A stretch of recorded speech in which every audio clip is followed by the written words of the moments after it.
আল্লাহ পাকের ঘর মসজিদে বান্দা যখন ঢুকে যাবে, বান্দা ঢুকে যাওয়ার সময় অমনি সময় বলতে থাকবে আল্লাহুম্মা ইফতাহলি আবওয়াবা রাহমাতিক, হে আল্লাহ তুমি আমার জন্য খুলে দাও তোমার রহমতের দরওয়াজা।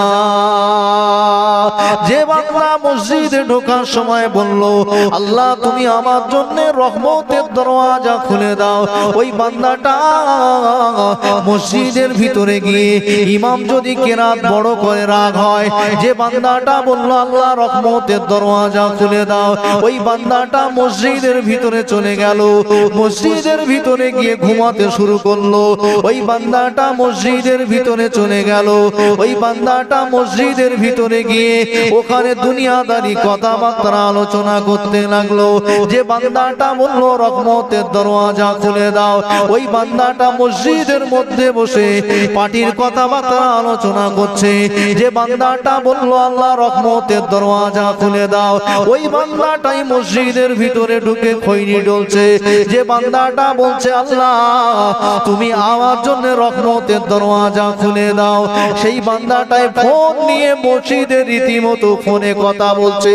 না না না, আমার রাসূলুল্লাহ জানিয়ে দিয়েছে, আমার হাবিবুল্লাহ জানিয়ে দিয়েছে, আমার নবী জানিয়ে দিয়েছে, কেউ যদি মসজিদের ভিতরে প্রবেশ করে ইবাদতের উদ্দেশ্যে, যদি কিছুই না পড়ে, যদি নামাজি খালাতে বসে থাকে, যদি নামাজি খালাতে বসে থাকে, আমার আল্লাহ পাক ওই বান্দাটার নামায় আমলে নামাজের মতো নেকি দিতে থাকে। কিন্তু না না না, যে বান্দা মসজিদে ঢুকলো, মসজিদে ঢোকার সময় রহমতের দরওয়াজা খুলতে বলল, ওই বান্দাটা মসজিদে গিয়েও রাজনীতি চালায়, ওই বান্দাটা মসজিদে গিয়েও দুনিয়াদারি চালায়, ওই বান্দাটাও মসজিদে গিয়েও মেয়ের খবর ছেলের খবর রাখে, ওই বান্দাটা মসজিদে গিয়েও মোবাইল নিয়ে খবর রাখছে, ওই বান্দাটা মসজিদে গিয়েও হয়নি আর নেশাতে মত্ত হয়েছে না হয়নি। বড্ড ভুল বলতে মনে হয়। এখন তো মসজিদগুলো যেন আরো বিশেষ করে সামনে রোজার মাস আসছে, তাই না? আড্ডাখানা জানা মসজিদগুলো, আড্ডাখানা। হ্যাঁ, আপনি মসজিদে থাকতে পারবেন, মসজিদ তো আমার আপনার জন্য ক্লাব ঘর নয়, তাই তো নাকি? ক্লাব ঘর কি বলে হুজুর, যা বলবে বলবে, এলাকার চেনা হুজুর, বেশি বাড়াবাড়ি বলতে যাও না। প্রিয় হাজিরিন সোনামানিকেরা, ও মুরব্বিয়ানেরা, তরুণ নওজওয়ানেরা, আমার নবী দয়ার নবী আমার জানিয়ে দিয়েছেন মসজিদ যেমন হলো, মসজিদ যেমন হলো আল্লাহর ইবাদতের জায়গা, ওই ইবাদতের জায়গাতে আল্লাহর ইবাদত বান্দারা করবে।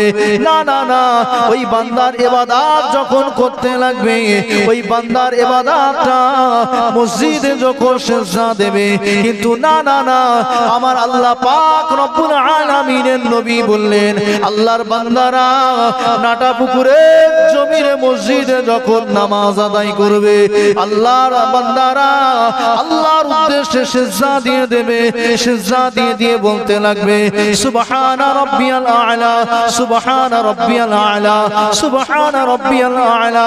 কিন্তু আমি রাসূলুল্লাহ জানিয়ে দিলাম, আমি হাবিবুল্লাহ জানিয়ে দিলাম, আমি তোমাদের নবী জানিয়ে দিলাম, বান্দা যখন মসজিদ কপাটা ঠুকে দিল, আল্লাহ পাকের কাছে ঠুকে দিয়ে সুবহানা রাব্বিয়াল আ'লা, সুবহানা রাব্বিয়াল আ'লা, সুবহানা রাব্বিয়াল আ'লা, আমি রাসূলুল্লাহ বললাম, ওই বান্দা সিজদাটা নাটা পুকুরের জমিনে মসজিদে হয় না।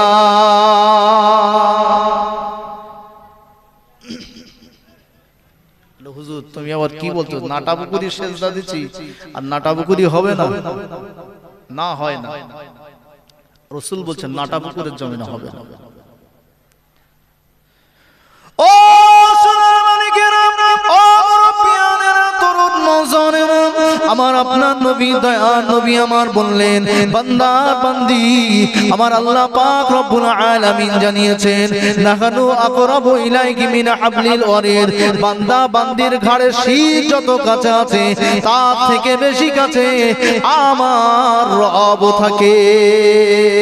আমার আল্লাহ পাক রব্বুল আলামিন কোরআন মাজিদে যেমন জানিয়েছে, আমার রাসূলুল্লাহ বললেন, না না না, আমি রাসূলুল্লাহ বলছি, নাটা পুকুরে জমিনে মসজিদের সিজদা হবে না, না না না, ওই নাটা পুকুরে জমিনে মাদ্রাসায় যদি সিজদা দিয়ে দেয়, বান্দার সিজদাটা ওই মাদ্রাসাতে হবে না, না না না, মাঠের মধ্যে কোন জায়গায় কাজ করছিল, আসরের আজান হয়ে গেল, আসরের আজান যখন হয়ে গেল, বান্দা নিয়াত করছে নামাজ আদায় করব, না না না, আমি রাসূলুল্লাহ বলছি, বান্দার ওই সিজদাটা মাঠেও হবে না, মসজিদেও হবে না, মাদ্রাসাতেও হবে না, ওই বান্দা যদি এখান থেকে চলে যায়, ফুরফুরাত জমিনে যদি চলে যায়, ফুরফুরাত জমিনে গিয়ে দাদা হুজুর পীর কেবলা রহমাতুল্লাহ আলাইহি তৈরি যে মসজিদ, ওই মসজিদে গিয়ে সিজদা দিয়ে দিল, সুবহান রাব্বিয়াল আ'লা,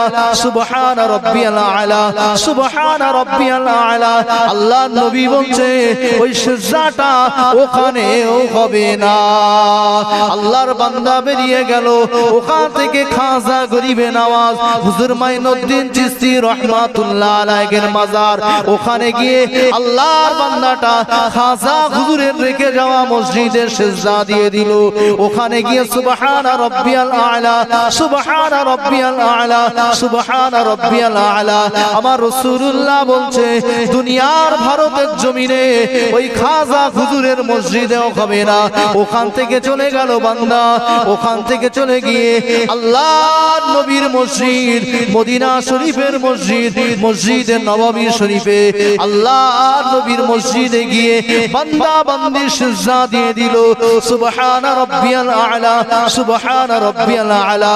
আমি রাসূলুল্লাহ জানিয়ে দিলাম, এ আমার সাহাবারা, আমার ওই উম্মতিদের নাটা পুকুরের মাদ্রাসা মসজিদ মাঠে যাবার হলো না, ওদের সিজদাটা যখন ফুরফুরায় হলো না, ওদের সিজদাটা আজমিরেও হলো না, ওদের সিজদাটা পৃথিবীর যত জায়গা আছে, আমি রাসূলুল্লাহর মসজিদ যদি এখানেও সিজদা দেয়, এখানেও তাদের সিজদাটা হলো না, এখান থেকে যদি তারা চলে যায় আল্লাহর পবিত্র ঘর খানায় কাবা মক্কা শরীফে যদি চলে যায়, মক্কা শরীফের জমিনে গিয়ে বান্দা বান্দি সিজদা দিয়ে দিল, আল্লাহর কাবাকে দেখে চোখের পানি ফেলে দিল, আল্লাহর বান্দা বান্দি বলতে লাগলো, সুবহান রাব্বিয়াল আ'লা।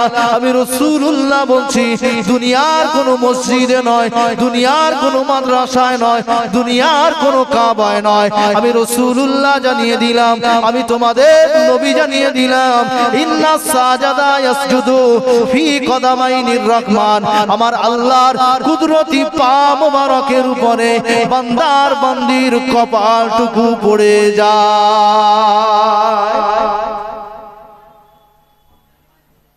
বান্দা বান্দি যখন সিজদা দেয় কোথায়? ফি কদামাইনির রহমান, আল্লাহর কুদরতি পা মোবারকের উপরে মাথা পড়ে যায়, বান্দার বান্দি তখন পড়তে থাকে সুবহান রাব্বিয়াল আ'লা, সুবহান রাব্বিয়াল আ'লা। জোরে বলুন না সুবহান। আমরা যদি ইবাদত করি, আল্লাহকে ডাকি, এই আল্লাহকে ডাকাটা ডাকার মতো ডাকতে হবে, ঠিক বলছে না ভুল? আল্লাহকে ডাকলে ডাকার মতো ডাকতে হবে নিশ্চয়ই। যদি আল্লাহকে যদি ডাকার মতো ডাকতে পারি, তবে যত দোয়া চাইবো কবুল হবে, ঠিক বলছে না ভুল? কথা বলছেন না কেন? ঘুম লেগে গেছে নাকি? তাকবীর দেন তো, নারা তাকবীর, নারা তাকবীর। এত চাঙ্গা লোক তাও কথা বলে না কেন? বলে চেনা হুজুর, আর কি আর কথা বলবো, বলার মতন তেমন কিছু নেই, তুমি যা পারো বলে যাও, পরের হুজুর আসুক দেখতিস নাকি বলতে পারি কি না, এরকম একটা ভাব আর কি। আবার আমরা যেখানে পূর্ণ হুজুর, নতুন হুজুর আর কি, সেখানে আবার তারা বলবেন সুবহানাল্লাহ আলহামদুলিল্লাহ, কথা বলার দরকার, তারা বলবেন গ্রামের হুজুর বেশি বলে লাভ নেই নাকি, এরকম ভাবধারা আছে নাকি? একবার দোষে আল্লাহুম্মা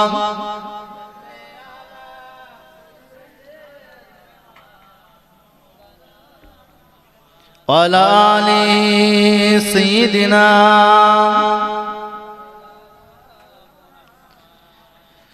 আমি লিখব চিঠি দেব তোমায়, পাখি পৌঁছে দিও রওজায়। একটু মন খুলে হবে না?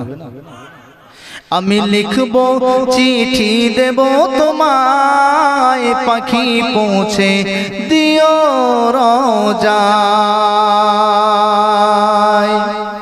আমি থাকব বসে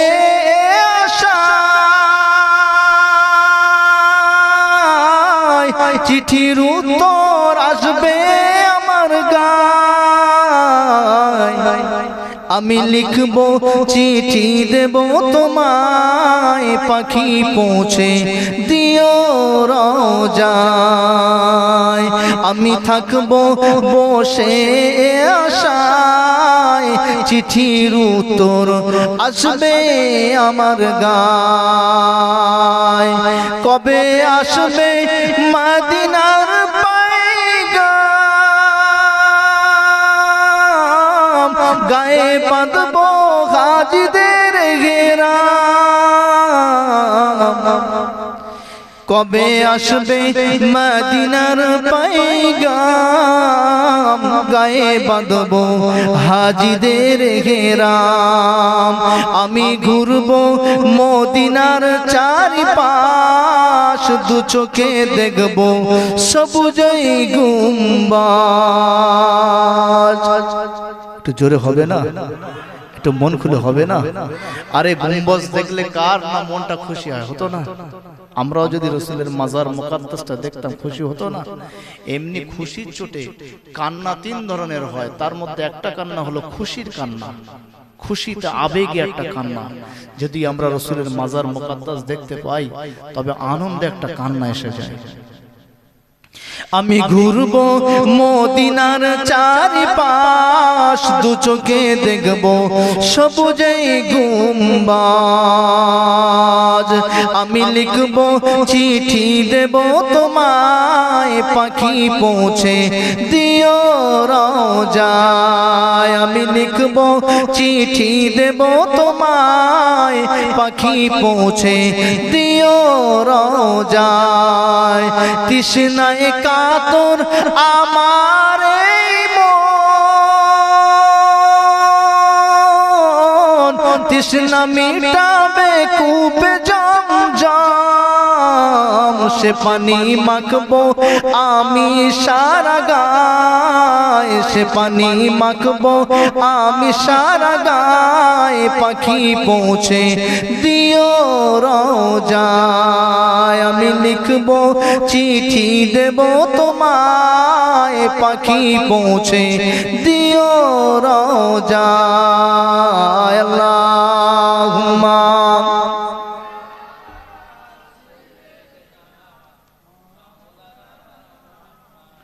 ওয়ালা আলি সাইয়্যিদিনা। তাহলে ইবাদতটা যদি ইবাদতের মতো হয়ে যায়, আল্লাহকে ডাকাটা যদি ডাকার মতো হয়ে যায়, তবে জেনে রাখুন ওই ডাকার পরে আমার আল্লাহ কোনোদিন ফিরিয়ে দেবেন না, তিনি ওয়াদা করেছেন। জোরে বলুন না সুবহানাল্লাহ। যারা আল্লাহর মাহবুব ছিল, নবীরা যেমন চেয়েছে আল্লাহর কাছে, নবীদের দোয়াকে আল্লাহ কবুল করেছে। নবীর সাহাবারা চেয়েছে, নবীর পরিবার বর্গরা চেয়েছে, আল্লাহ কবুল করেছে। ঠিক তেমন আল্লাহর মাহবুব মাহবুবারাও চেয়েছে, আমার আল্লাহ কবুল করেছে। কিন্তু আমরা চাই শুধু রব্বানা যালামনা আনফুসানা বারবার বলতেছি, কিন্তু কোনো কাজ হয় না, তাই তো নাকি? আমরা বারবার বলতেছি কোনো কাজ হয় না, কিন্তু তারা যখন যেটা প্রয়োজন চেয়েছে আল্লাহ দিয়ে দিয়েছে। তারা আল্লাহকে রাজি করিয়েছিল, খুশি করিয়েছিল। প্রিয় হাজিরিন সোনামানিকেরা ও মুরব্বিয়ানেরা তরুণ নওজওয়ানেরা আপনি একটুখানি বোঝানোর জন্য বলি মনে পড়ে যায় নবী নন্দিনী ফাতেমাতুজ জোহরা নবী নন্দিনী ফাতেমাতুজ জোহরা কোন এক তারিখে নবীর বেটি ফাতেমার একজন বান্ধবী ছিল ওই বান্ধবী ইহুদি বান্ধবীর বিবাহের জন্য নবী নন্দিনী ফাতেমাতুজ জোহরাকে দাওয়াত করবে অমনি সময়ে নবী নন্দিনীর বান্ধবী যিনি ছিলেন ইমাম হাসান হুসাইনের মা ফাতেমাতুজ জোহরা যিনি বান্ধবী ছিলেন ইহুদি বলতে লাগলো না না না না আমি আমার বান্ধবী ফাতেমাকে যদি দাওয়াত না দেওয়া হয় নবীর বেটি ফাতেমা মুহাম্মাদের বেটি ফাতেমাকে যদি দাওয়াত না দেওয়া হয় আমি কথা দিলাম আমি বিবাহের মজলিসে বসবো না। নবীর বেটি ফাতেমা আমাদের মেয়েরা ছেলেরা এরা যেমন স্কুলে যায় স্কুলে যাবার পরে দেখা যায় অনেক হিন্দু ছেলেদের হিন্দু মেয়েদের সঙ্গে একটা বান্ধবী বন্ধু তৈরি হয় না হয়তো নাকি তো ঠিক তেমন নবীর বেটির একজন বান্ধবী ছিল যে ইহুদি ধর্মেতে ইহুদি ওই ইহুদি কি করেছে বলছে যে আব্বা আমার তো বিবাহ ঠিক হয়েছে আমার একজন কাছের সবথেকে প্রিয় বান্ধবী আছে এই বান্ধবীকে যদি দাওয়াত না দাও আমি কিন্তু বিবাহিত বসবো না। বলছে ওই মোহাম্মদ হলো গরিব অসহায় ভালো কাপড় চোপড় নেই ওই মোহাম্মদের বেটি ও তো তালিমারা জামা পরে তোমার সঙ্গে মাঝে মাঝে আসে দেখেছি ও তো তালিমারা জামা গায়ে দিয়ে আসবে ওকে দাওয়াত করা যাবে না। মেয়ে আবার জেদ ধরলো ও না এলে কিন্তু আমি বিবাহ করবো না। তৃতীয়বার আবার বলছে ফের ও না এলে বিবাহ করবো না। একবার দুবার তিনবার আবদার করার পরে বাপ মেনে নিল যে ঠিক আছে দাওয়াত দাও অসুবিধা নেই তবে সত্য হলো একটা এই মুহাম্মাদের কন্যা ফাতেমা যখন আসবে যেন নতুন একটা ড্রেস পরে সুন্দর পোশাক পরে এখানে আসে তা না হলে কিন্তু আমি ঢুকতে দেবো না কারণ আমার এখানে রাজা বাদশার আসবে রাজা বাদশার ছেলেপিলেরা আসবে বড় বড় গেস্ট আসবে কিন্তু আজকে এই ফাতেমা গরিব অসহায় ও ছেঁড়া কাপড় পরে আসবে ফকিন্নি মতো দেখাবে ওটা কিন্তু আমি মেনে নেব না। চিঠি করা হলো ফাতেমাকে ফাতেমা চিঠির উত্তর লিখে দিল বান্ধবী তুমি যখন আমাকে বলেছো নতুন জামা পরার জন্য আমি কথা দিচ্ছি তোমার বিবাহেতে আমি হাজির হব। জোরে বলুন না। প্রিয় হাজিরিন সোনামানিকেরা ও মুরব্বিয়ানেরা তরুণ নওজওয়ানেরা মায়েরা বোনেরা বেটিরা আমরাও তো লাইলাতুল বরাতের রাতে কিনেছি আল্লাহর কাছে চেয়েছি কিন্তু চাওয়ার মতো চাইতে পারিনি যার জন্য হয় না। নবী নন্দিনী ফাতেমাতুজ জোহরা কেমন চেয়েছিল একটুখানি বোঝানোর জন্য বলছি। নবী নন্দিনী ফাতেমাতুজ জোহরা বান্ধবীর চিঠির উত্তর দিয়ে দিল এ আমার বান্ধবী আমি কথা দিয়ে দিলাম আমি তোমার বিবাহতে যাব কিন্তু না না না তুমি যখন কথা আমাকে দিয়েছো আমি তোমার জন্য নতুন ড্রেস পরেই যাব। ফাতেমাতুজ জোহরা রাতের অন্ধকারে এশার নামাজ হয়ে গেল এশার নামাজ হয়ে গেল সবাই খাওয়া দাওয়া করে ঘুমিয়ে যায়। ফাতেমাতুজ জোহরা নামাজ পড়ে ঘুমিয়ে না গিয়ে নামাজের মুসাল্লাটা ফেলে দিয়ে আল্লাহর কাছে রুনাজানি করতে লাগে আল্লাহর কাছে কান্নাকাটি করতে লাগে আল্লাহর কাছে বলতে লাগে আল্লাহ ও রব্বুল আলামিন আল্লাহ তোমার নবী মুহাম্মদকে অপমান করেছে ইহুদি তোমার নবী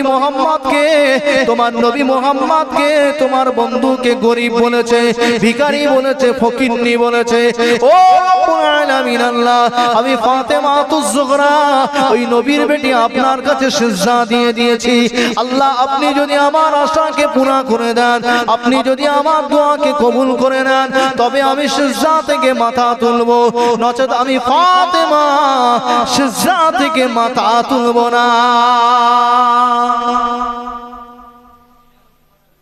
ফাতেমাতুজ জোহরা সিজদা থেকে মাথা তুলবে না নিয়ত করেছে সিজদা থেকে কাঁদছে আল্লাহ আমার একটা জামার প্রয়োজন কামিজের প্রয়োজন আল্লাহ তুমি আমার জন্য একটা সুন্দর কামিজের ব্যবস্থা করে দাও না হলে ওই ইহুদি তোমার নবীকে ছোট চোখে দেখবে।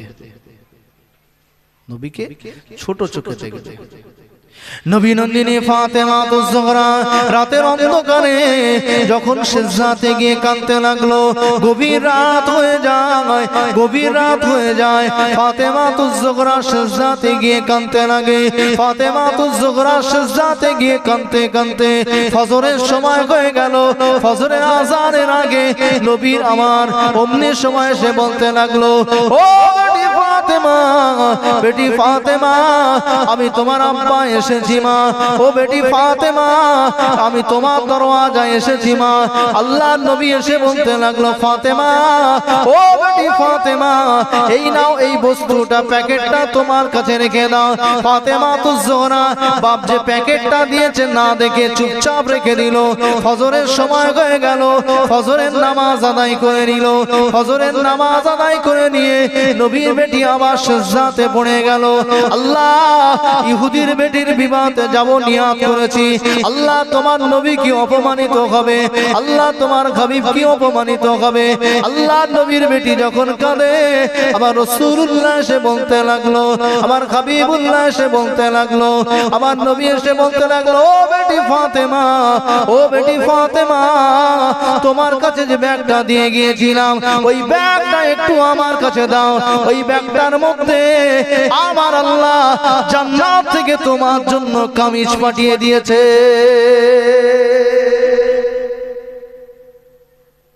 ফাতেমা, যে ব্যাগটা তোমার কাছে দিয়ে গেছিলাম রাতের বেলা, ভোর দিকে যে ব্যাগটা দিয়ে গেছে, ওই ব্যাগটা একটু দাও।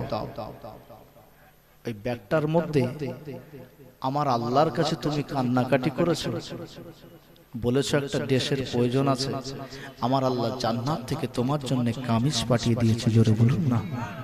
ফাতেমা তুজ জোহরা চোখখানা মুছতে মুছতে প্যাকেটটা নিয়ে এসে বাপের হাতে ধরিয়ে দিল। আমাদের মেয়েরা ব্যাগ যদি দেওয়া হয় আগে দেখবে কি আছে। আমাদের ফাতেমাদের কাছে যদি দেওয়া হয় আগে দেখবে তে কি আছে, তারপরে রাখবে। কিন্তু নবী বলে গিয়েছে রাখো, রেখে দিয়েছে, কি আছে আর জানে না। যদি জানতো, দেখতো, তবে ফজরের পরে ফের আবার কান্নার প্রয়োজন ছিল? ছিল না। তাহলে নিশ্চয়ই দেখেনি, তাই আবার কাঁদছে, আল্লাহ, আমার আশা কি পূরণ হবে না? আমার আশা কি কবুল হবে না? নবী এসে বলছে, তোমার জন্য কামিজ এসে গিয়েছে। ফাতেমা তুজ জোহরা কান্না ভরা চোখটা মুছতে মুছতে মুখে যেন একটা মৃদু হাসি ফুটে গিয়েছে। জোরে বলুন না সুবহানাল্লাহ। আমার রাসূল বলছে, ফাতেমা, তুমি বিবাহ বাড়ি যাবে, আমার আল্লাহ আমার কাছে জিবরিল দ্বারা এই তোমার কামিজটা পাঠিয়ে দিয়েছে এবং বলেছে যে তোমার বেটি ফাতেমা যেন ওই বিবাহের মজলিসে যায়। তাহলে আল্লাহ হুকুম করে দিয়েছে, দাওয়াত পেয়েছে, আল্লাহর হুকুম হয়েছে। প্রিয় হাজিরিন সোনামানিকেরা, ও মুরব্বিয়ানেরা, তরুণ নওজওয়ানেরা, মায়েরা, বোনেরা, বেটিরা, নবী নন্দিনী ফাতেমা বিবাহের জন্য যাবে। মনে বড় আনন্দ হয়, মনে বড় আনন্দ হয়। নবী নন্দিনী আনন্দ করছে, এদিকে আমার আল্লাহ পাক রব্বুল আলামিন যেমন জানিয়ে দিয়েছে, নবী নন্দিনীর মনে আনন্দ হয়। জান্নাত থেকে কামিজ চলে এসেছে, জান্নাত থেকে ওই কামিজ গায়ে দিয়ে বিবাহের মজলিসে যাবে, নতুন সুন্দর কামিজ গায়ে দিয়ে চলে যাবে। কিন্তু না না, আবার রাসূলুল্লাহ বলে দিল, আবার হাবিবুল্লাহ বলে দিল, এ বেটি ফাতেমা, তুমি বিবাহ বাড়ি যাবে, তবে আমি তোমার বাপ তিনটি শর্ত জানিয়ে দিলাম। এক নম্বর শর্ত হলো, ওই বিবাহ বাড়ি গিয়ে কোন বেগনা পুরুষদের সঙ্গে তুমি চলাফেরা করতে পারবে না, কোন বেগনা পুরুষদের সঙ্গে কথাবার্তা ইয়ারকি ঠাট্টা আমোদ করতে পারবে না। দ্বিতীয় নম্বর শর্ত হলো, দ্বিতীয় নম্বর শর্ত হলো, ওই যে তুমি ওখানে বিবাহের মজলিসে পৌঁছাবে, যে সমস্ত মহিলারা যারা ওই সমস্ত বেগনা পুরুষদের সঙ্গে লাফালাফি করে, আনন্দ করে, তাদের সঙ্গেও তুমি চলতে পারবে না। তিন নম্বর শর্ত হলো, একেবারে জানো তাদের মতো গা ঘেলিয়ে বেরিয়ে চলিও না। সে সময় কিন্তু পর্দা তখনও ফরজ হয় নাই। নবী নন্দিনী ফাতেমা তুজ জোহরা যখন আল্লাহ আল্লাহ দেওয়া জান্নাতি কামিজটা পরে নিল। জান্নাতি কামিজটা পরে নিয়ে বিবাহের মজলিসের দিকে চলতে লাগলো। বিবাহের মজলিস থেকে দূর থেকে দেখতে পায়, দূর থেকে দেখতে পায় ওই সময় ওই আল্লাহর নবীর বান্ধবী, আল্লাহর নবীর বেটির বান্ধবী ইহুদির সমস্ত আত্মীয় স্বজন এসে গিয়েছে। সমস্ত আত্মীয় স্বজন তারা বসে আছে। ইহুদির বাচ্চা আল্লাহর নবীর বেটি ফাতেমা তুজ-জোহরার বান্ধবী স্টেজ মতো একটা জায়গাতে বসে আছে। অন্য সময়ে তিনি দেখতে পায় চতুর্দিকে যেন মানুষ ঘোরাঘুরি করে, যাদের গায়ের জামা অনেকটা সুন্দর, দেখতেও তাদের অনেকটা সুন্দর। এই গরিব অসহায় মানুষটা, গরিব মানুষটা মনে করে যাকে দাওয়াত করেছিল ফাতেমা তুজ-জোহরা যখন গেটের দিকে পৌঁছে গেল, গেটের কাছে পৌঁছে যাওয়ার সঙ্গে সঙ্গে তামাম মজলিসের মানুষটা ফাতেমা তুজ-জোহরার দিকে তাকিয়ে রইতে লাগলো। যে ফকির, গরিব, ভিখারি বলে আখ্যায়িত করেছিল ফাতেমাকে, ভিখারির বাচ্চা, গরিবের বাচ্চা, নাউজুবিল্লাহ বলবেন না? আবার নবীকে ইহুদিরা এই রকম চোখে দেখত। ইহুদিরা মনে করেছিল মোহাম্মদ ও গরিব ভিখারি, ওর বাচ্চা আসবে এখানে ছেঁড়া কাপড় গায়ে দাও, ও ছাড়া কি আর আছে। কিন্তু মোহাম্মদের প্রতি স্বয়ং আমার রব খুশি রয়েছে, সেটা ওরা জানে না। জোরে বলুন না। ফাতেমা তুজ-জোহরা গেটে পৌঁছে গিয়েছে। গেটে পৌঁছে দেখতে পাচ্ছে সবাই ফাতেমার দিকে তাকিয়ে আছে, সবাই ফাতেমার দিকে তাকিয়ে আছে। ফাতেমা মাথাটা হ্যাট করে চুপচাপ গিয়ে এই বান্ধবী যেই দেখতে পেল, ফাতেমা বান্ধবী তুমি এসেছো, এখানে এসো, তুমি আমার কাছে এসো। সম্মানের জায়গায় বসিয়ে দিল, কেউ সুযোগ পায় না। ফাতেমাকে নিজের পাশে বসালো। জোরে বলবেন না? আমার নবীর বেটি গিয়েছে সম্মানের সঙ্গে পাশে বসছে। অন্যান্য বান্ধবীরা, আরো বান্ধবীরা সবাই এসছে, সবাই তাকিয়ে রয়েছে ফাতেমার দিকে, হা করে তাকিয়ে রয়েছে। ফাতেমা এত সুন্দর জামা গায়ে দিল কোথা থেকে? আমরা তো সারা জীবন দেখেছি একটা ছেঁড়া কোড়া কাপড় পরে থাকে, কিন্তু এত সুন্দর জামা। আমরা রাজা বাদশার মেয়ে, আমাদের গায়ে এত সুন্দর জামা নেই, এত সুন্দর কামিজ আমরা পরতে পারিনি। রাজা বাদশার ছেলেরা তাকিয়ে দেখছে যে ফাতেমার গা দিয়ে যেন একটা খুব সুন্দর খুশবু বার হয়। আমরা এত টাকা দিয়ে কিনি, কিন্তু ফাতেমা পেল কোথায়? ফাতেমা পেল কোথায়? আল্লাহ নবীর বেটি ফাতেমা তুজ-জোহরা, ফাতেমা তুজ-জোহরা যখন বিবাহ বাড়িতে পৌঁছে গেল, বিবাহ বাড়িতে গিয়ে অমনি সময়ে সবাই প্রশ্ন করতে লাগলো, ও ফাতেমা তুজ-জোহরা, ও ফাতেমা তুজ-জোহরা, তুমি যে জামাটা গায়ে দিয়েছো, এই জামাটা কোথা থেকে পেলে? আমার বাপের জঙ্গল মারা মেষ ছাগল দুম্বা আছে, আমার বাপের মেষ ছাগল দুম্বা যেমন আছে, কেউ বলছে আমার বাপের মেষ ছাগল দুম্বা সঙ্গে উট আছে, কেউ বলছে খেজুরের বাগান আছে, কেউ বলছে আমার বাপ রাজা, কেউ বলছে আমার বাপ বাদশা, কেউ বলছে উজির, কেউ বলছে মন্ত্রী। সবাই এক এক করে বলতে লাগলো, ও ফাতেমা, আমাদের বাপেরা আমাদের কেউ জামা কিনে দিয়েছে, কিন্তু না না, তোমার মতো এত সুন্দর জামা তো পাই নাই। ও ফাতেমা তুজ-জোহরা, তুমি এত সুন্দর জামা কোথায় পেয়েছো? ফাতেমা তুজ-জোহরা আমাদের ফাতেমাদের মতো ফাতেমা তো নয়। ফাতেমা চিন্তা করলো, এই সুযোগে আমার আল্লাহ এক তার কলেমার দাওয়াতটা দিয়ে দেব।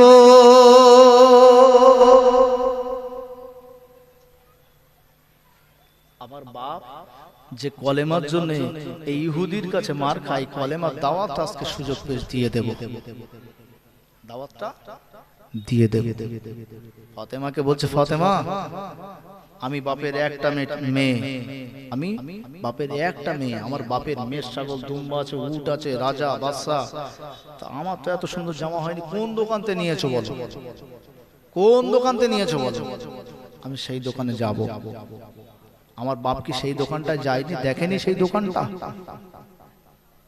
ফাতেমা তুজ-জোহরা অমনি সময় বলতে লাগলো, ও আমার বান্ধবীরা শোনো শোনো, ও আমার বান্ধবীরা শোনো শোনো, আমি যে দোকানদারের কাছ থেকে কাপড়টা নিয়েছি ওই দোকানদারকে তোমরা চিনবে না, ওই দোকানদারের ঠিকানা কি তোমাদেরকে বলবো?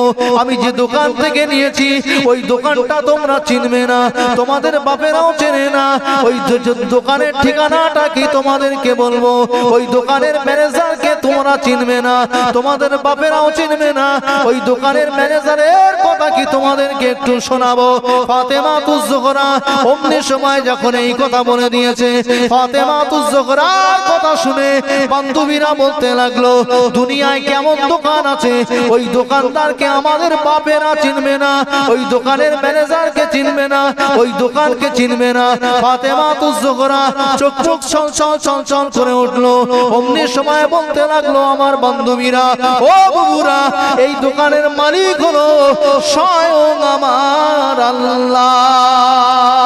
ও আমার বুবুরা, আমরা যে আল্লাহকে আল্লাহ বলে মানি, আমরা যে রবকে স্বীকার করে নিয়েছি, আমরা আল্লাহকে আল্লাহ বলে মেনে নিয়েছি, আমরা এক আল্লাহ বলে মেনে নিয়েছি, তোমরা তো সেই আল্লাহকে মানো না। এই দোকানের মালিক হলো স্বয়ং আমার আল্লাহ, এই দোকানের নাম হলো জান্নাত, আর এই দোকানের ম্যানেজার যিনি আছেন, যিনি আমার কাছে এই কাপড়টুকু পৌঁছে দিয়েছেন, ওই ম্যানেজারের নাম হলো জিবরিল আমিন আলাইহি ওয়াসাল্লাম।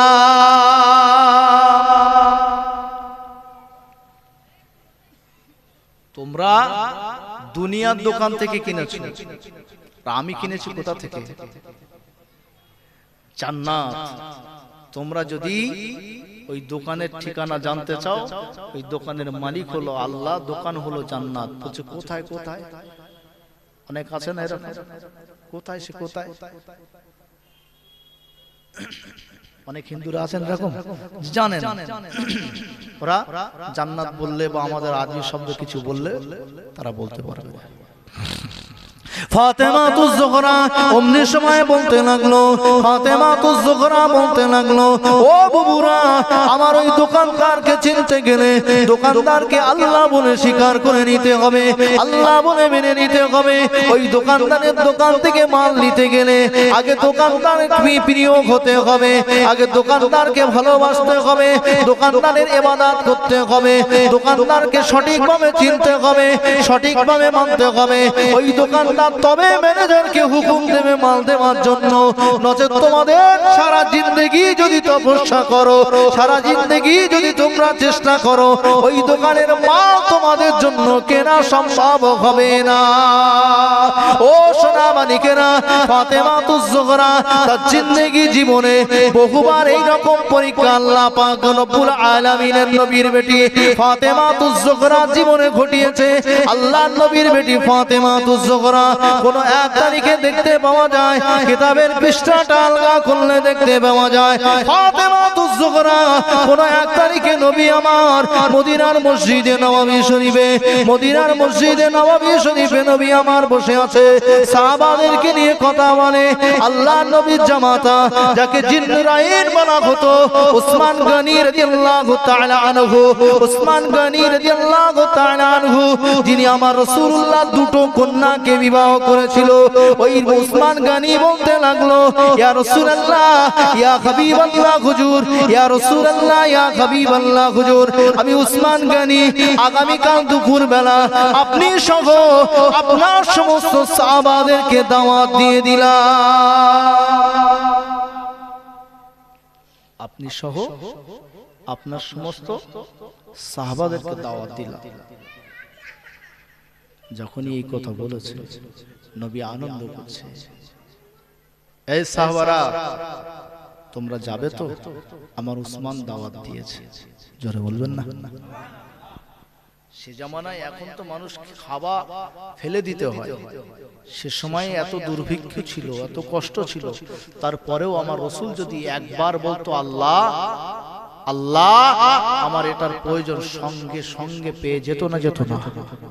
কিন্তু রাসূল কখনো কখনো যে আল্লাহর কাছে কিছু চায় না, যে আল্লাহর কাছে কিছু চাইনি, বরং আল্লাহ জোর করে করে বলেছে, হাবিব তোমাকে এটা দেব, তোমাকে ওটা দেব, তোমাকে এই পাহাড়গুলো সোনার বানিয়ে দেব।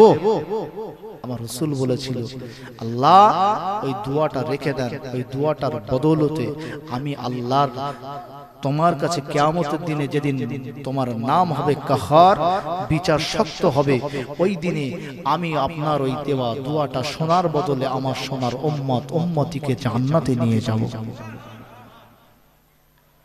অন্যান্য নবীরা আল্লাহর কাছে চেয়েছে, আমাকে দাও, এটা দাও আল্লাহ, ওটা দাও, আমি দেখব। আর আমার নবীকে স্বয়ং আমার আল্লাহ দেখা দেওয়ার জন্য দাওয়াত করেছিল। আল্লাহ নবী দিন দুনিয়ার বাদশা হাবিবুল্লাহ, আমার আপনার নবী দয়ার নবী আমার অমনি সময় সাহাবাদেরকে বলতে লাগলো, এ আমার সাহাবারা, এ আমার সাহাবারা, আমার উসমান গনি দাওয়াত করে দিয়েছে, আমার উসমান গনির দাওয়াতে আমি রাসূলুল্লাহ যাব, আমি তোমাদের নবী যাব, তোমরা কি যাবে? সাহাবারা মিসকি মিসকি হাসতে শুরু করে দিল। রাসূলুল্লাহকে হ্যাঁ সুযোগ মাথা নাড়া দিতে লাগলো। আবার রাসূলুল্লাহ বলল, উসমানের বাড়িতে বড় খাবার আয়োজন করা হয়েছে। আল্লাহর নবী সাহাবারা সেখানে গেল, খেলো। আবার ওদিকে দেখতে পাওয়া যায় ওমর ফারুক রাদিয়াল্লাহু তাআলা আনহু, যিনি রাসূলুল্লাহ সাহাবা ছিল, আবার রাসূলুল্লাহ শ্বশুরও ছিল, রাসূলুল্লাহ সাহাবা শ্বশুর ছিল। উসমান গনি রাদিয়াল্লাহু তাআলা আনহু যেমন দাওয়াত করলো, ওমর ফারুক রাদিয়াল্লাহু তাআলা আনহু বিশ্বনবী সাহাবা, মুসলিম জানের দ্বিতীয় খলিফা হযরত ওমর ফারুক রাদিয়াল্লাহু তাআলা আনহু, আমার আল্লাহ পাক রব্বুল আলামিনের নবী দোয়া চেয়েছিল, আল্লাহ আল্লাহ আমি রাসূলুল্লাহ তোমার কাছে হাত পেতে দোয়া চাই, আল্লাহ দুজন সর্দারের মধ্যে একজনকে আমার দিকে ফিরিয়ে দাও। একটার নাম হলো আবু জেহেল, অপরটার নাম হলো ওমর। আল্লাহ এই দুজনের মধ্যে একজনকে আমার দিকে ফিরিয়ে দাও। আমার আল্লাহ পাক রব্বুল আলামিন আমার নবীর দোয়াটা ওমরের জন্য কবুল করে নিয়েছিল। ওমর রাসূলুল্লাহর গর্দান কাটার বাজি ধরেছিল, গর্দান কাটার বাজি ধরে ওমর নিজে এসে নিজের বোনের কাছে, বোনের কাছে কোরআন শুনে আবার রাসূলুল্লাহকে মুহাব্বত করে ফেলেছিল, রাসূলুল্লাহকে ভালোবেসেছিল, রাসূলুল্লাহকে মুহাব্বত করে ভালোবেসে ঈমানের কলেমা পড়ে নিয়ে ঈমানদার হয়ে গেল। দুনিয়াতে বসে জান্নাতের সার্টিফিকেট পেয়ে গেল। ও সোনা বাড়িকেরা, আল্লাহর নবী সাহাবা ওমর ফারুক রাদিয়াল্লাহু তাআলা আনহু দাওয়াত দিল, সাহাবারা সবাই চলে গেল। আল্লাহর নবীর জামাতা, আদরের জামাতা, ছোট জামাতা ফাতেমাতুজ জোহরার স্বামী ইমাম হাসান হুসাইনের আব্বা জান আল্লাহ হযরত আলী রাদিয়াল্লাহু তাআলা আনহু বলতে লাগলো, মনে মনে চিন্তা করতে লাগলো, ওমর দাওয়াত করে দিল, উসমান দাওয়াত করে দিল, কিন্তু না না না, আমি কি রাসূলুল্লাহকে দাওয়াত করতে পারবো না? আমি কি রাসূলুল্লাহকে আমার বাড়ির মেহমান বানাতে পারবো না? আলী রাদিয়াল্লাহু তাআলা আনহু কোনো কথা চিন্তা না করে, তিনি জানতেন আমার বাড়িতে কিছু নাই, তথাপি রাসূলুল্লাহকে বলে দিল, ইয়া রাসূলুল্লাহ, ইয়া হাবিবাল্লাহ, ইয়া শাফিউল মুজলামিন, ইয়া রাহমাতাল লিল আলামিন, হুজুর গো, আমি আলী আগামী কাল দুপুর বেলাতে আপনি সহ আপনার সমস্ত সাহাবাদেরকে দাওয়াত দিয়ে দিলাম।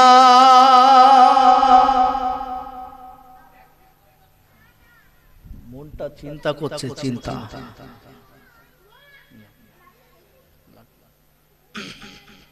চিন্তা করছে যে উসমানের বাড়ি খেলাম, আবার এদিকে ওমরের বাড়ি খেলাম, আমার রাসূল ফাতেমাকে বড্ড ভালোবাসে, ফাতেমার বাড়িতে কি দাওয়াত হবে না? ফাতেমার বাড়িতে দাওয়াত দেওয়ার জন্য আলী জানতো সেই জামানার সব থেকে গরিব ছিল আলী। যখন বিবাহ করতে গিয়েছিল, সামান্য জব বা গম একটুখানি ওই ওন্নার মাথায় করে নিয়ে গেছিল দেনমোহর স্বরূপ। বড় বড় রাজা বাদশাহদের ছেলেরা এসেছিল, কিন্তু রাসূল ওই ফাতেমাকে তুলে দিয়েছিল কার হাতে? ওই দলের পিছনে দাঁড়িয়ে থাকা গরিব আলীর হাতে। রাসূলুল্লাহ যখন আলী দাওয়াত দিচ্ছে, একটুখানি মুখের দিকে তাকিয়ে রইল। রাসূল আমার মিসকে হেসে দিল, জোরে বলুন। রাসূল আমার জানতেন আলীর ঘরে তেমন কিছু নাই। হযরত আলী হুজুর বলছে, হুজুর আপনি সহ সমস্ত সাহাবাদের আগামীকাল দাওয়াত দিলাম। রাসূল বলছে, এই সাহাবারা তোমরা যাবে তো? আমি রসুল কিন্তু যাব, আমার বেটি ফাতেমার ঘরেতে আমি যাব। জোরে বলুন না সুবহানাল্লাহ। ফাতেমাতুজ জোহরা, আসরের নামাজ হয়ে গেল মদিনার মসজিদে। আলী বাড়ি এসে বিবির সঙ্গে একটু আলোচনা করছে, এই ফাতেমা, আমি জানি না ভুল করেছি কি ঠিক করেছি, আমি আগামীকাল আমার ঘরে খাবার তেমন কিছু নেই, আর আমার রাসূলুল্লাহকে সহ সমস্ত সাহাবাদেরকে দাওয়াত দিয়ে এসেছি। ফাতেমা, যদি আমাদের ঘরের ফাতেমাকে ওরকম বলা হয়, দেখো ঘরে কিছু নেই, তবে আজকে আমি না ভুল করি কি ঠিক করি 10 জনের দাওয়াত দিস কাল সকালবেলা, একটা আস্ত রেখে দেবে। আমাদের ফাতেমারা যদি হয় আস্ত রেখে দেবে, মাথা ভেজে খেয়ে গেল, চিপকে খাবে। তুমি জানো না আমার বাড়ি কিছু নেই, আর কচি দুটো তাই খাওয়া হয় না, আর তুমি 10 জন কুটুম দাওয়াত দাও, কুটুম এদিকে এসে গেলাচ্ছে খাওয়াচ্ছে। আমাদের ফাতেমারা বলবে না, বলবে না, কিন্তু ফাতেমা শোনার সঙ্গে সঙ্গে বলে দিল আলহামদুলিল্লাহ। জোরে বলবেন না, ও ফাতেমা বলে দিল আলহামদুলিল্লাহ। ফাতেমাতুজ জোহরা যখনই শুনলো নবী আমার ঘরের মেহমান হয়ে যাবে, সমস্ত সাহাবারা থাকবে, আমার বাপ হযরতে আবু বকর থাকবে, উসমান থাকবে, আলী থাকবে, সমস্ত সাহাবারা থাকবে। অমনি সময় তিনি কি করতে লাগলো, আল্লাহ পাকের কাছে চাইতে লাগলো, আল্লাহ ও রব্বুল আলামিন, আল্লাহ তোমার নবী আমার ঘরের মেহমান, তোমার নবী আমার ঘরের মেহমান, আল্লাহ তোমার নবী কি অপমানিত হবে, তোমার নবী কি শুধু মুখে ফিরে যাবে, তোমার নবীর বেটি কি অপমানিত হবে, তোমার নবীর বেটি কি লজ্জায় পড়ে যাবে। না না না, আমার ঘরে দেওয়ার মতো কিছু নাই, খাবার মতো কিছু নাই। এক সপ্তাহ হয়ে গেল আমি ইমাম হাসানকে কিছু খেতে দিতে পারি না, ইমাম হুসাইনকে কিছু খেতে দিতে পারি না। ফাতেমাতুজ জোহরা মাগরিবের নামাজ আদায় করলো, এশার নামাজ আদায় করলো, ফজরের নামাজ আদায় করলো, জোহরের সময় কাছাকাছি এসে গেল। ফাতেমাতুজ জোহরা তখনও পর্যন্ত কোনো খাবার ব্যবস্থা হলো না। আলী রাদিয়াল্লাহু তাআলা আনহু ওদিকে মসজিদে চলে গেল, মাগরিবের নামাজ আদায় করলো, এশার নামাজ আদায় করলো, ফজরের নামাজ আদায় করলো, ঘরে ফেরার কোনো নাম নাই। এদিকে ফাতেমা চিন্তা করছে, ওদিকে আলী মসজিদে বসে বসে কান্না শুরু করেছে। ফাতেমাতুজ জোহরা, জোহরের আযান হয়ে গেল, জোহরের আযান যেই না মাত্র হয়ে গেল, অমনি সময় একটা খালি প্লেট নিয়ে, খালি পাতিলা হাঁড়ি নিয়ে, অমনি সময়ে নামাজের পাটিটা ফেলে দিয়ে, নামাজের পাটির সম্মুখে হাঁড়িটা বসিয়ে একটা কাপড় চাপা দিয়ে আল্লাহর কাছে রুনাজারি করতে লাগলো, আল্লাহ আর অল্প সময়ের মধ্যে তোমার নবী আমার ঘরের মেহমান, আল্লাহ আমি ফাতেমার ঘরে তেমন কোনো খাবার নাই, আমার নবী কি অপমানিত হবে, আমার নবীর বেটি কি অপমানিত হবে। আল্লাহ নবীর বেটি ফাতেমাতুজ জোহরা সিজদাতে গিয়ে কাঁদতে লাগলো, রোনাজারি করতে লাগলো। অমনি সময়ে আমার আল্লাহ পাক রব্বুল আলামিন জিবরিল আমিনকে বলে দিল, এ জিবরাইল চলে যাও, চলে যাও, আমার নবীর বেটি ফাতেমাতুজ জোহরা সিজদাতে পড়ে আমার নবীর ওসিলা দিয়ে কান্নাকাটি শুরু করেছে। আমি আল্লাহ আর সহ্য করতে পারি না, জান্নাত থেকে একটুখানি খাদ্য নিয়ে ফাতেমার হাঁড়িটা গিয়ে ভরপুর করে দাও। ইমাম হাসান, ইমাম হুসাইনের খাওয়া কদিন নাই, কদিন বললাম 6-7 দিন হয়ে গেল, কোনো খাবার নেই। সামান্য হয়তো একটু একটু খেজুর কি একটু পানি এই করে চলছে, কোনো খাবার নাই। ফাতেমাতুজ জোহরা সিজদাতে গিয়েছে, 2 বেটা পেছন থেকে দাঁড়িয়ে বলছে, মা ও জননী, অত কান্না কেন কাঁদছেন? আপনি কাঁদবেন না মা, আমি ইমাম হাসান, ইমাম হুসাইন বলছে আমি ইমাম হুসাইন, আমাদের আর কোনো ক্ষুধা নাই, আমরা আর খাবো না মা, তুমি অত কান্না করো না মা, ওঠো। জোরে বলবেন না। মায়ের কান্নার চোটে বাচ্চা দুটো পিছনে গিয়ে বলছে, মা আমাদের ক্ষুধার জ্বালা মিটে গিয়েছে মা। ইমাম হুসাইন উনি সামনের দিকে গিয়ে কাপড়টা উঁচু করে দেখতে পাচ্ছে পরিপূর্ণ খাবার। ফাতেমা কিন্তু তখনও জানেন না ফাতেমা তখনও জানেন না। ইমাম হুসাইন বলছে, মা এত সুন্দর খানা রেখে তোমার বেটাগুলো কয়েকদিন ধরে খাবার নেই, আর তুমি এই খানা এখানে রেখে দিয়ে সিজদায় গিয়ে কান্নাকাটি শুরু করেছো। মা তুমি আমাদের খেতে দিতে পারো না মা? ফাতেমা তো জোহরা বলছে, জানো আজকে আমাদের ঘরে কে আসবে? সিজদা থেকে উঠে বলছে, জানো কে আসবে? না মা, কে আসবে?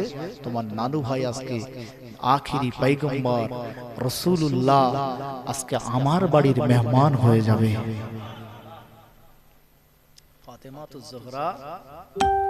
ফাতেমা তো জোহরা অমনি সময়ে চিন্তা করতে লাগলো যে ইস, আরে এত সুন্দর খাবার।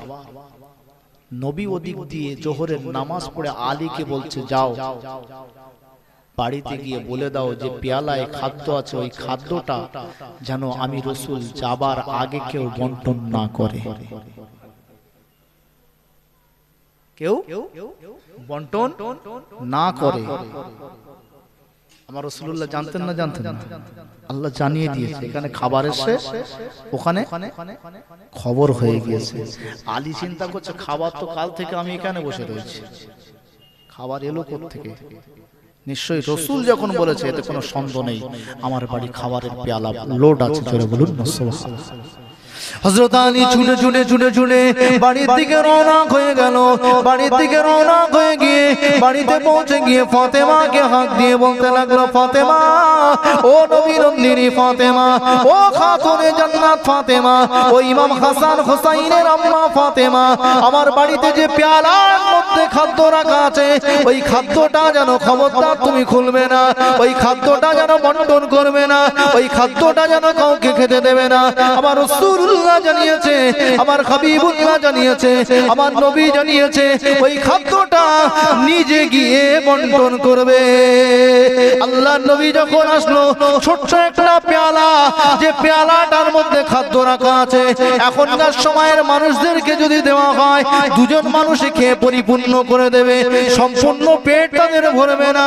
আমার রাসূলুল্লাহ যখন ওখান থেকে বাঁটতে শুরু করলো, হযরত আবু হুরায়রা রাদিয়াল্লাহু তাআলা আনহু বর্ণনা করেন, অমনি সময় দেখতে পাওয়া গেল সবাই পরিপূর্ণ খেয়ে নিল, পেট ভরে গেল, তথাপিও খানা যতটা ছিল ততটাই পেয়ালাতে পড়ে রইল।